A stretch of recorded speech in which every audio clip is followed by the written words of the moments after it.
What's going on, everybody? It's your boy Broadway Joel, the voice of Dominican boxing, and this is going to be a live that's a little bit different from what I usually do.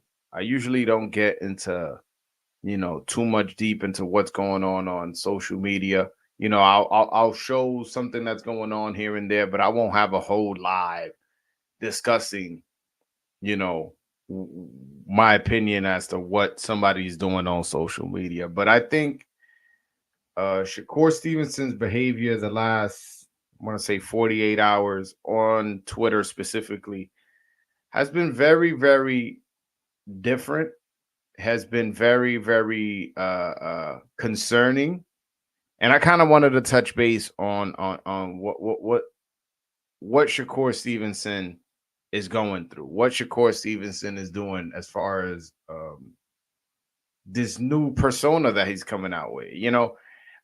When Edwin de Los Santos called him Shakira Twitterson, it was kind of like an insult, kind of like you just a social media fighter, all you do is talk on social media and this, that, and the third. That's kind of like what he was hinting at. And then Shakur Stevenson wore Twitterson on his trunks, kind of leaning into it. And he's always been active on Twitter.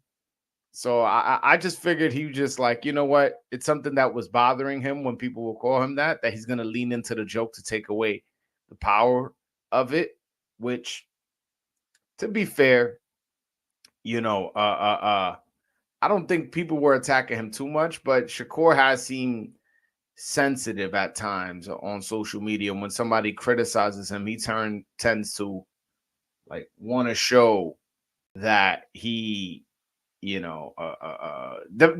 wants to defend himself constantly. And to each his own. I'm not going to necessarily criticize him or not, but I wonder if this is not more calculated than it is him going crazy or whatever you hear people saying on social media. Because we know the green print, right? The Mayweather green print. We know that as to be, or a black fighter fighting a Mexican fighter. But the real green print is to make the fans go to see you lose. Muhammad Ali spoke about this, how he saw a wrestler named Gorgeous George and wanted to do what he was doing. Where Gorgeous George would go to fights and make these people hate him, and then he would just talk about how pretty he was and how he's gonna destroy the other wrestler and stuff like that, and people will pay because they didn't like his arrogance. And Muhammad Ali stole that from him. Well, I don't want to say stole, borrowed. That's probably a better way of putting it. Borrowed that little trick from him, and made people hate him, so they bought tickets to go watch him lose. And that was his strategy of making money. And then Mayweather, to some degree, did the same thing. He would trash talk. He would do a lot. He would piss a lot of people off. He would talk about how rich he was and flash money and make people dislike him. And with that dislike, they would buy tickets and pay-per-views to see him lose. Now, is that what Shakur Stevenson is doing? There's no way he's doing this Twitter stuff and expecting people really are enjoying this, expecting that this is a good idea. He's going to war with a Twitter war with Shakur and Mace. I mean, with Mace from the old school rapper. You know what I'm saying? Like, I don't think that's the right way to go. Somebody criticizing you, and it's also like, yo, bro, like you got to be somewhat aware as to what type of performances you've been delivering. That Nakatilia fight was terrible. The De Los Santos fight was horrific. This fight, against Artem wasn't exactly super entertaining, and is like, you can't expect people not to criticize you. You know what I'm saying? And again, I don't know if this persona online of him talking crap to fans and to other boxers and to former rappers, I don't know if that's calculated, But if it is, yo, bro, you're doing too much, man. You're doing too much. You're doing too much. It's kind of like Ryan Garcia. And I'm not saying that he's doing the kind of crazy stuff Ryan was doing, but Ryan Garcia was doing way too much and fell in it out the deep end. And one of the things that us in society, just new, like us people going through society currently, that we have to acknowledge something new that we have to discuss is social media addiction, man. Yo, these guys, like social media is very new. You know what I'm saying? What social media since like MySpace? When was that? '06, '05, when it first started coming out. So social media has been around what? Not even 20 years.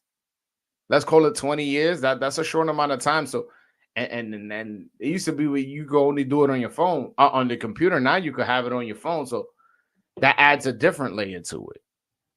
And that's something we're not used to discussing, and I feel we need to discuss with social media addiction. I think Shakur Stevenson and Ryan Garcia both have social media addiction. I think they both can't put the phone down. Literally, just can't do it. They can't physically do it because they're addicted. Uh, uh, uh. I think, and also with Twitter, yo, Twitter now has a For You page where people you don't even follow, but it'll show up on your timeline. And that's when you open up Twitter, that's the first thing that shows up, your For You page, not your following page. So somebody you don't even follow, somebody you possibly never would have been aware of, they'll put it on your timeline just so you can interact with it, whether it's negative or positive. And the more you react to something, whether it's negative or positive, you're reinforcing the algorithm to put that in front of you. So it's kind of like a machine purposely figuring out what triggers you, what makes you stay on this app longer. And I think Shakur Stevenson has fallen victim to social media addiction, and really needs some real people around him to point that out to him, to go, yo, my man, put the phone down. Put the phone down. You know what I'm saying? And I believe there's this phone that you can text and call. That's all you can do. And I think Shakur Stevenson needs that phone for like 3 months. He needs to just stay away from the internet. Just because he's going crazy. I don't want to say going crazy, but he's doing too much. I'll say that. He's doing too much. You know what I'm saying? And I think another part of the reason he's doing too much is that he hasn't accepted that he's a boring fighter. It's unfortunate. I don't want to disrespect. I'm not saying that in a disrespectful manner. I'm saying it in a way like, you got to be self-aware of yourself, of what you're doing, of how you perform. You get what I'm saying? You have to be aware of that. And for him to be mad that Mace and Cam are calling him boring is kind of ridiculous, to be honest with you. I really don't understand. Excuse me. I really don't understand. You got to be acknowledged. And then at the press conference, when I asked him, yo, like the fans were booing, the fans were leaving, this and the third, what you think about it? He's like, no, this guy just came to survive. This guy just came not to get knocked out. And it's like, bro, you wasn't pressing the action for you to have that kind of response. I don't understand where that response was coming from. That was a very weird comment, answer to my question. You're going back and forth with Tank on social media. You go to the press conference with a Lomachenko shirt saying that's who you want to fight. It's he's doing too much, and and this live isn't gonna be long. It's just I've been seeing through Twitter his what he's been tweeting, how long he's been tweeting, who he's been tweeting to, what he's been tweeting, and it's I'm like, damn, man, somebody needs to talk about this. Somebody needs to sit him down and just go, yo, chill, bro. I think you got a social media addiction, and uh and I honestly I would like to know what Crawford thinks about his boxing style. We've heard Crawford say how talented he is and how he's little bro and how he's one of the best, but Crawford is a very entertaining knockout artist, and it's like I want to know, how do you feel about this guy being so boring? And I wish I could get an honest response at Crawford. You know what I'm saying? Because there's no way you can watch a Shakur Stevenson fight, especially that De Los Santos fight, and be like, that's just his style. That he's just a boring fighter. And that's just the way it is. Like, you gotta just accept it. And it's like, nah, man. At the end of the day, you want people to buy tickets and buy pay-per-views and stuff like that. You know what you gotta do? You gotta entertain and figure it out. Like Mayweather. People would like to say Mayweather was a boring fighter. I never found him boring because I felt like he was always landing clean, hard shots. He wasn't running. He would stay in the pocket and he would just use his shoulder roll and would punish you with a hard jab, a straight right hand, a lead left hook, would counter you. So if you were active, he would be countering you. I don't feel that way about Shakur. Shakur is just defensive. It's not like he's defensive with intentions of hurting you. And him to say at the press conference that this guy just came to survive it's pretty inaccurate. Pretty inaccurate.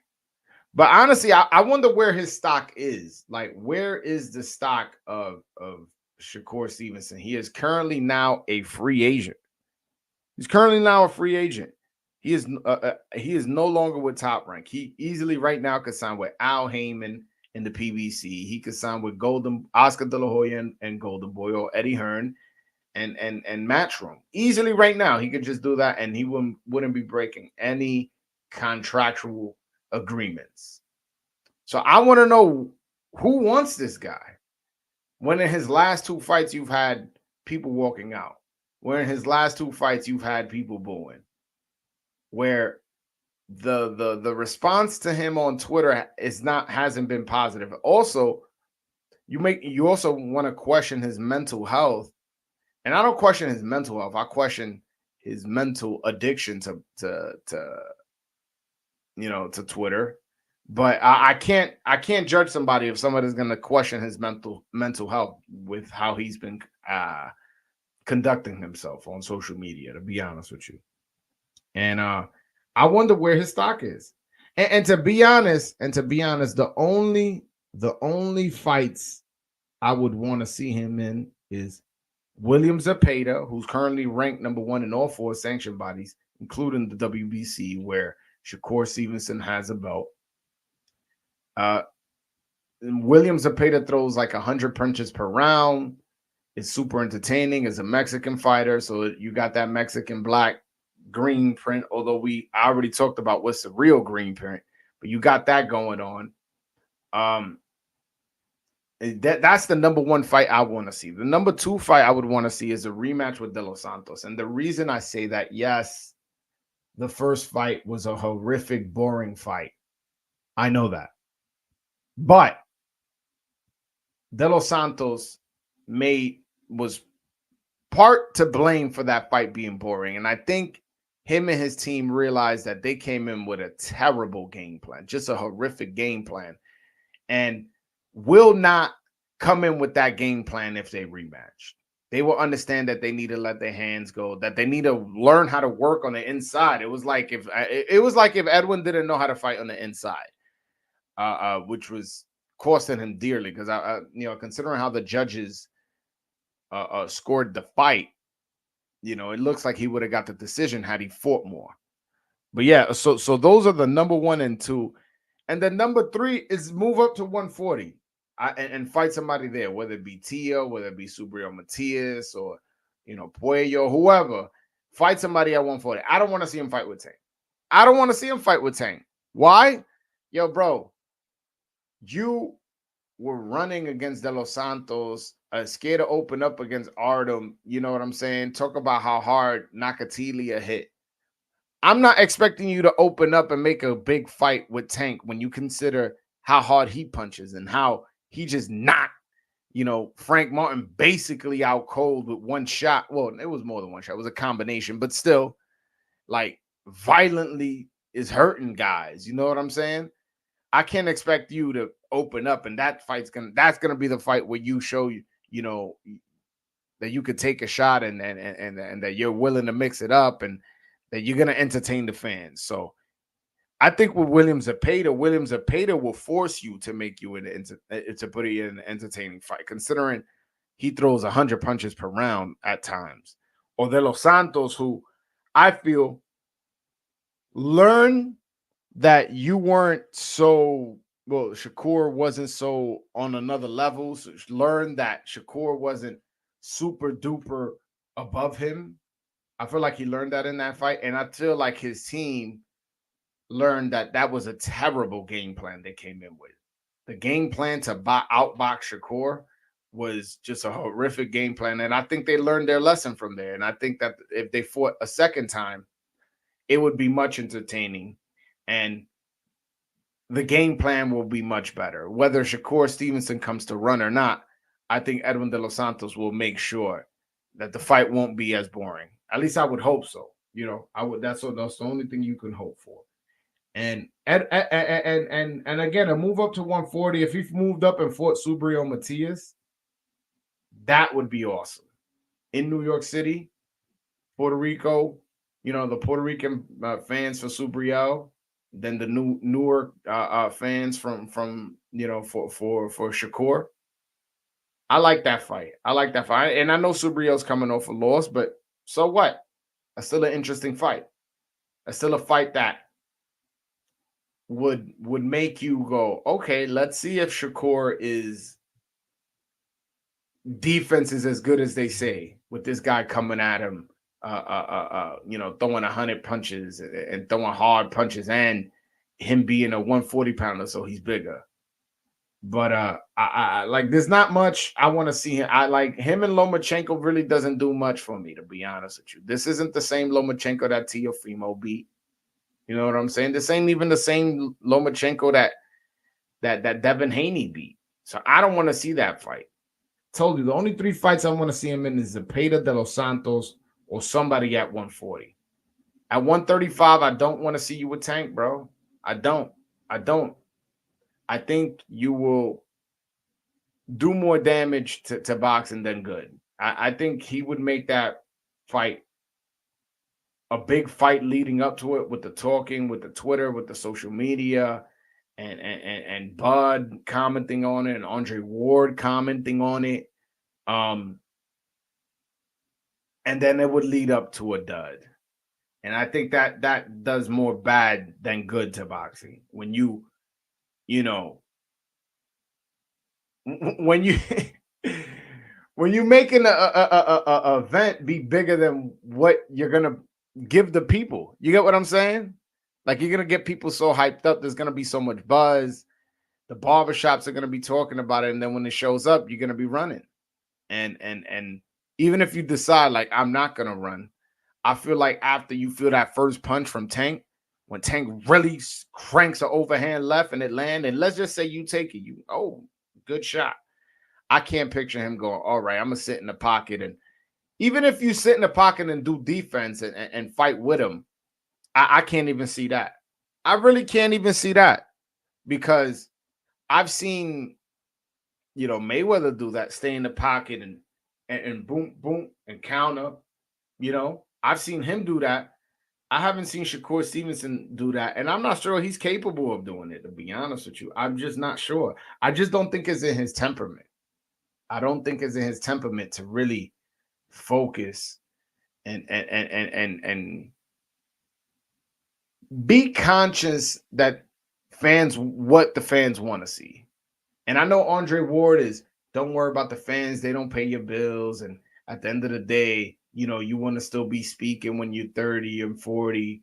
And honestly, all that's legitimate, but there has to be a balance. It can't just be as boring as possible. Take at least punishment. Don't worry about it.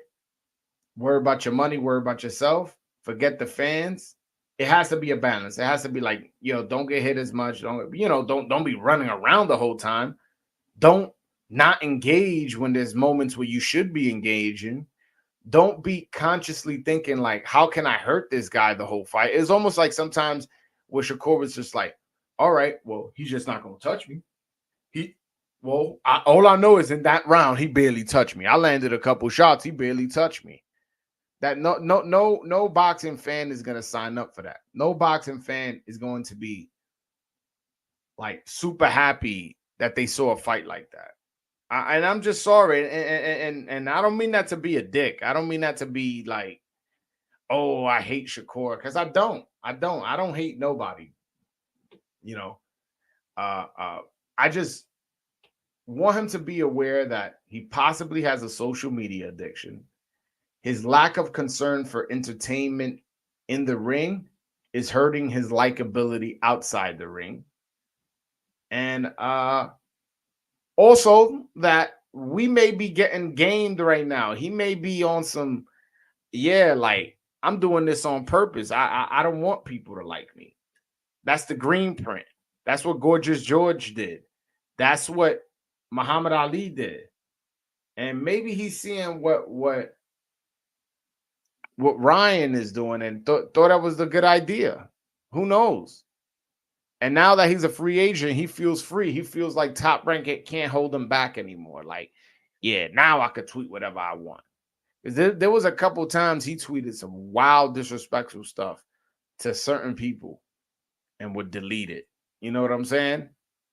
And maybe he's back on that. Maybe that's who he is. And Top Rank was holding him back. Like, yo, chill, don't tweet. Oh, yo, don't do this, don't do that. And now that he's a free agent, he goes, nobody can tell me what to do.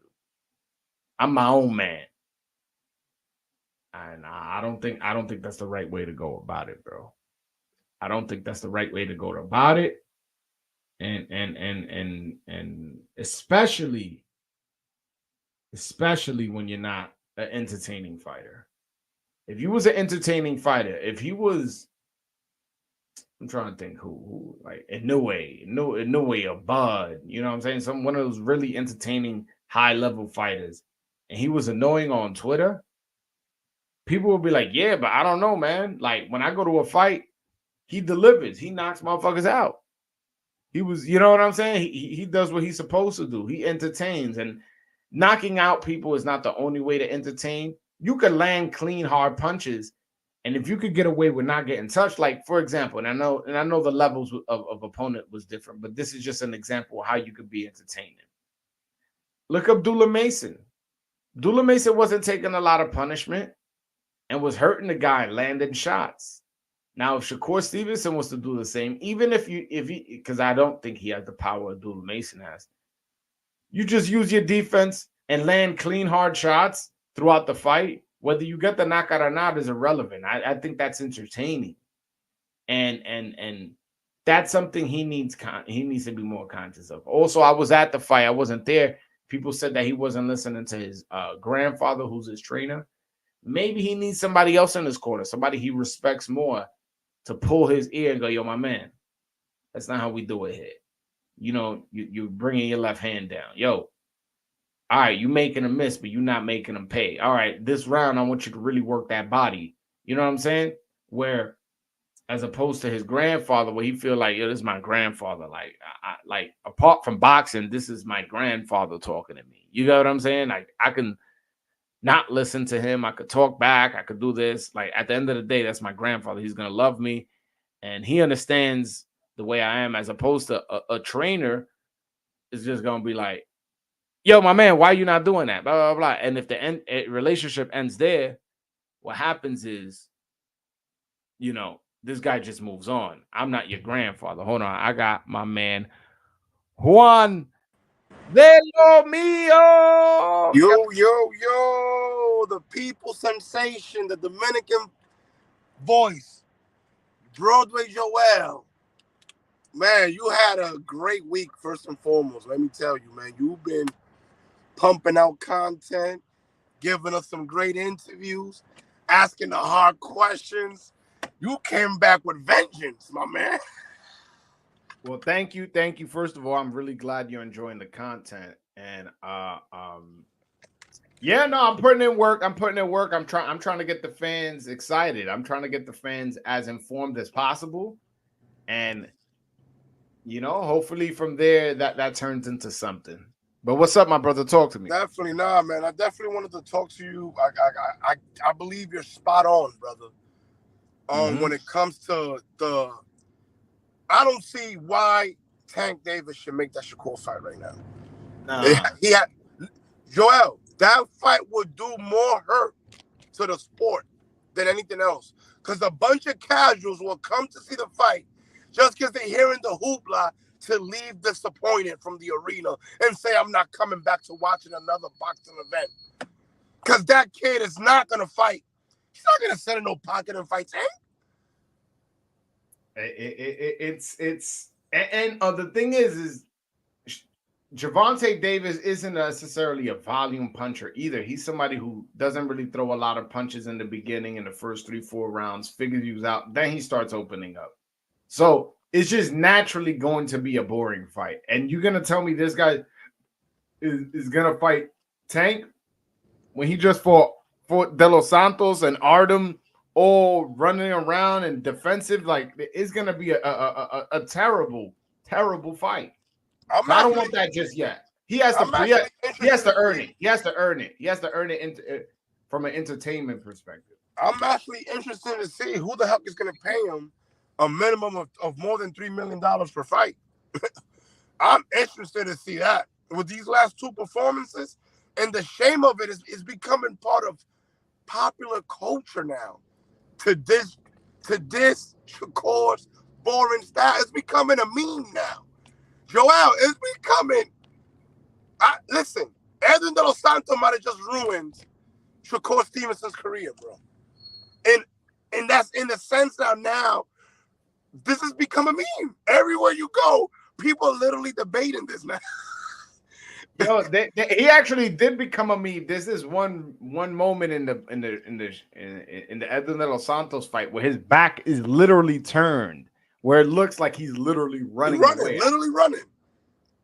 I'm not sure what happened in that moment. I'm not sure what happened in that moment, but the picture that's going around, it's him literally turned around with his arms, like it looks like he's running away. And yeah, and that's unfortunate because he's a talented fighter. He is a talented fighter. It's just like, yo, bro, like I can't think of any all-time great that was this boring. You get what I'm saying? There's gonna get to a certain point where people are gonna stop paying. The same way people walked out in the fight against De Los Santos. I can't pick, and they walked out in your fight in your hometown. Eventually, people are gonna stop buying. If every time I go to your fight, I'm walking out, I'm gonna stop buying your tickets. And that's the thing. You claim to be that guy, and you want people to come see you. You want to be a pay-per-view. If you was just a regular guy coming up, a regular Dominican fighter, somebody else, then cool. You get a couple titles here and there, but you're claiming to be the face. Not the face, but one of the faces. And the problem is when you're one of those guys, you got to perform. No, and he's like one of the four kings. And I know people hate it, but hey, man, that title was given where it was T.O., Devin, Shakur. I don't think he was ever. Right? I don't think he was ever mentioned in that class. I don't think he was ever mentioned because he was at the lower weights. He was at 130. Oh, you're right. It was it was T.O., Ryan, Tank, and Devin. Yeah, now either way, let's compare Shakur to those four. Can we do that? Of course. Listen, those guys. All right. Is Tank more entertaining than Shakur? Joel, skip that question. Let's go to the next guy. Is Ryan more entertaining? Of course. Look what he just gave us. Is Devin Haney more entertaining? David Haney at least tries to engage with you. At least tries to pop you and keep you honest. He doesn't get knocked out 3 times. And Devin Haney's last his last fight against Ryan was entertaining. I know he lost, but it was entertaining. Very entertaining. His fight with Lomachenko was entertaining. Very. He tries to fight in that style. And then, all right, let's move on to the next. Is Teofimo more entertaining than Shakur? When he fights up with the competition, I don't know what happens. There's certain days where he just blows it, but he's never. With the exception of the Jermaine Ortiz fight, and I feel like that was more Jermaine Ortiz, he's never really put out a stinking performance where it's like, damn, you know what I'm saying? Again, with the exception of Jermaine Ortiz. I think you got to remember Sandor Martin is a fight that a lot of people forget about, too. That is true. That is true. But he was coming forward in that fight. And he comes forward, but the thing with Theo is that he'll come out of nowhere and have a beautiful performance. And they'll lay somebody out that he's supposed to lay out. You know what I'm saying? I honestly, I don't know how good Teofimo is. I don't think so neither. I think we got to see him against. I don't know how good We got to see him guy against is. Elvis in September. Ooh, you throwing that out in the world right now. Let's throw that energy out there, man. Why not? Yeah, hold on. I wanna screen share something just so we could discuss just how good is Tio. Like, because I'm not so sure that he's as good as we thought he was gonna be. Let's look at his box spread. Right, so look with the Josh Taylor fight, right? So he fought Josh Taylor the June 10th of 2023. Right.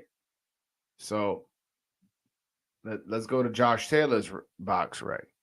So before he fought Teofimo, his last fight before that was February 26th of 2022. So this guy's coming off a 16-month layoff. And in that fight, he got dropped and got a gift decision against Jack Catterall. And then he also had injuries in between there, which is why he was in such a layoff. And he goes and he fights him and then loses his next fight. So how good was the Josh Taylor he beat? You get what I'm saying? How good was the Josh Taylor he beat? And then let's go down to Lomachenko. Let's go. He fought Lomachenko in October of 2020. Let's go. October 2020. And then his fight before that was 14 months ago, where it was in August 31st of 2019. So it was 14 months ago. So he fought two older guys coming off a long layoff.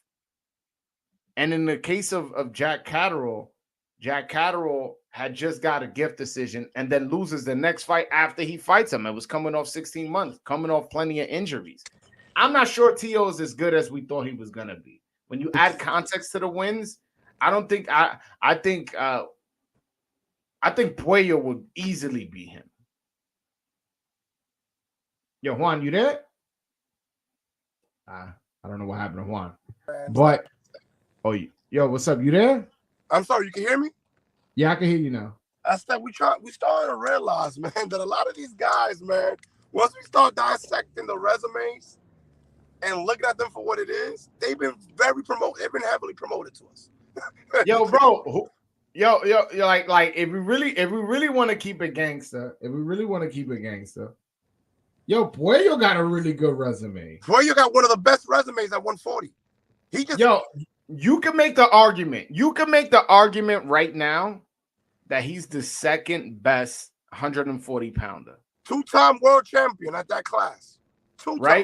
Two-time world champion at a time where people were saying that this was the most deepest division in boxing.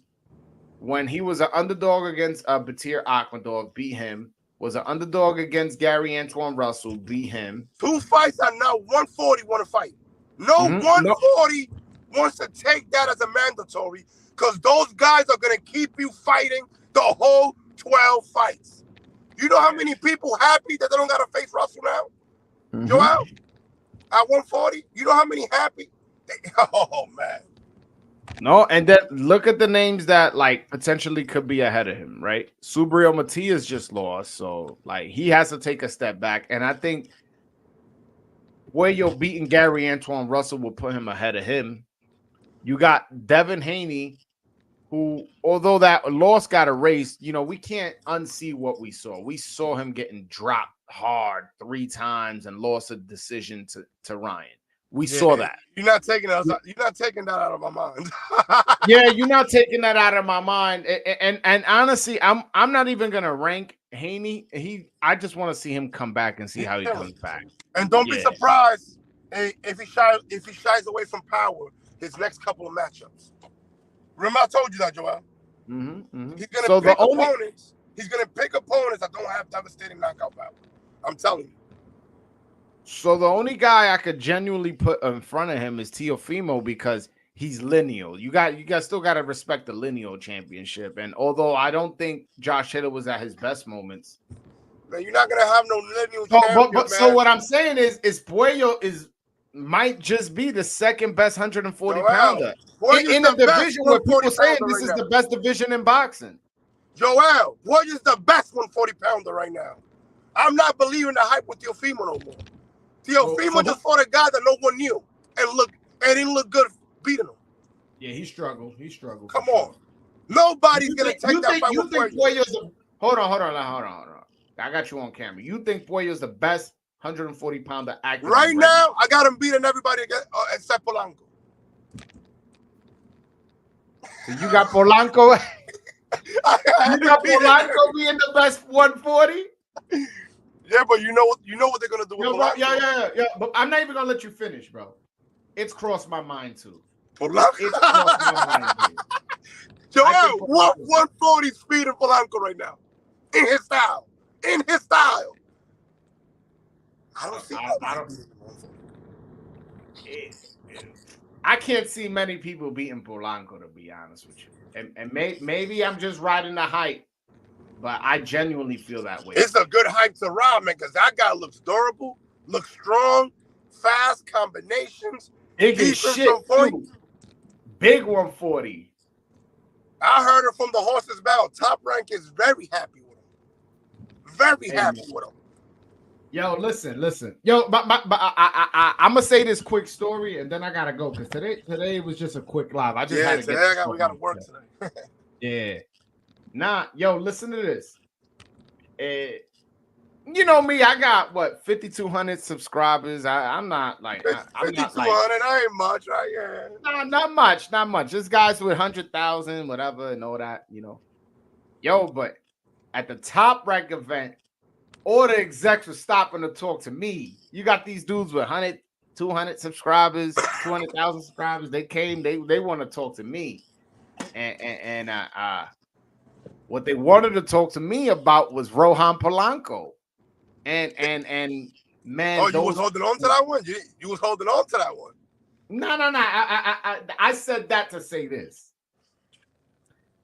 Bro, what they told me about Polanco and how they feel about him made me feel so much confidence that they're gonna do right by him and promote him the right way. They look at him the way we look at him. Put it like that.